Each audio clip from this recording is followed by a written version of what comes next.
CM గారికి కూడా చెప్పాను. రేపు అక్కడి నుంచి గవర్నమెంట్ నుంచి ఏమొస్తుందని మనం చూద్దాం. సో ఒక సినిమా రిలీజ్ అయిందంటే ఖచ్చితంగా అభిమానుల దగ్గరికి వచ్చి పలకరించడం, సినిమా గురించి అభిమానులతో కలిసి చూడడం అనేది ఆనవాయితీగా వస్తుంది.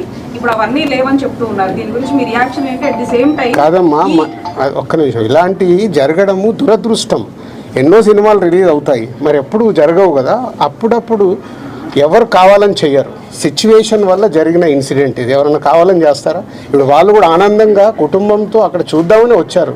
దిల్సుఖ్ నగర్ నుంచి సంధ్యా థియేటర్కి వచ్చారు అంటే వాళ్ళకు ఒక ఆనందం పొందటానికే వస్తారు.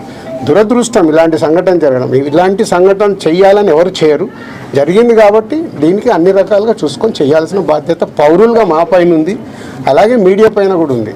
మనందరికీ రెస్పాన్సిబిలిటీ ఉంది. దీన్ని మనము మీ సైడ్ నుంచి కూడా రెస్పాన్సిబిలిటీ ఏంటి, కరెక్ట్గా చూపించిందే 10 సార్లు చూపించి 10 సార్లు వేసి జనాలకు కాకుండా జాగ్రత్త. ఇప్పుడు నేను మాట్లాడాను, దీంట్లో ఉన్న మంచిది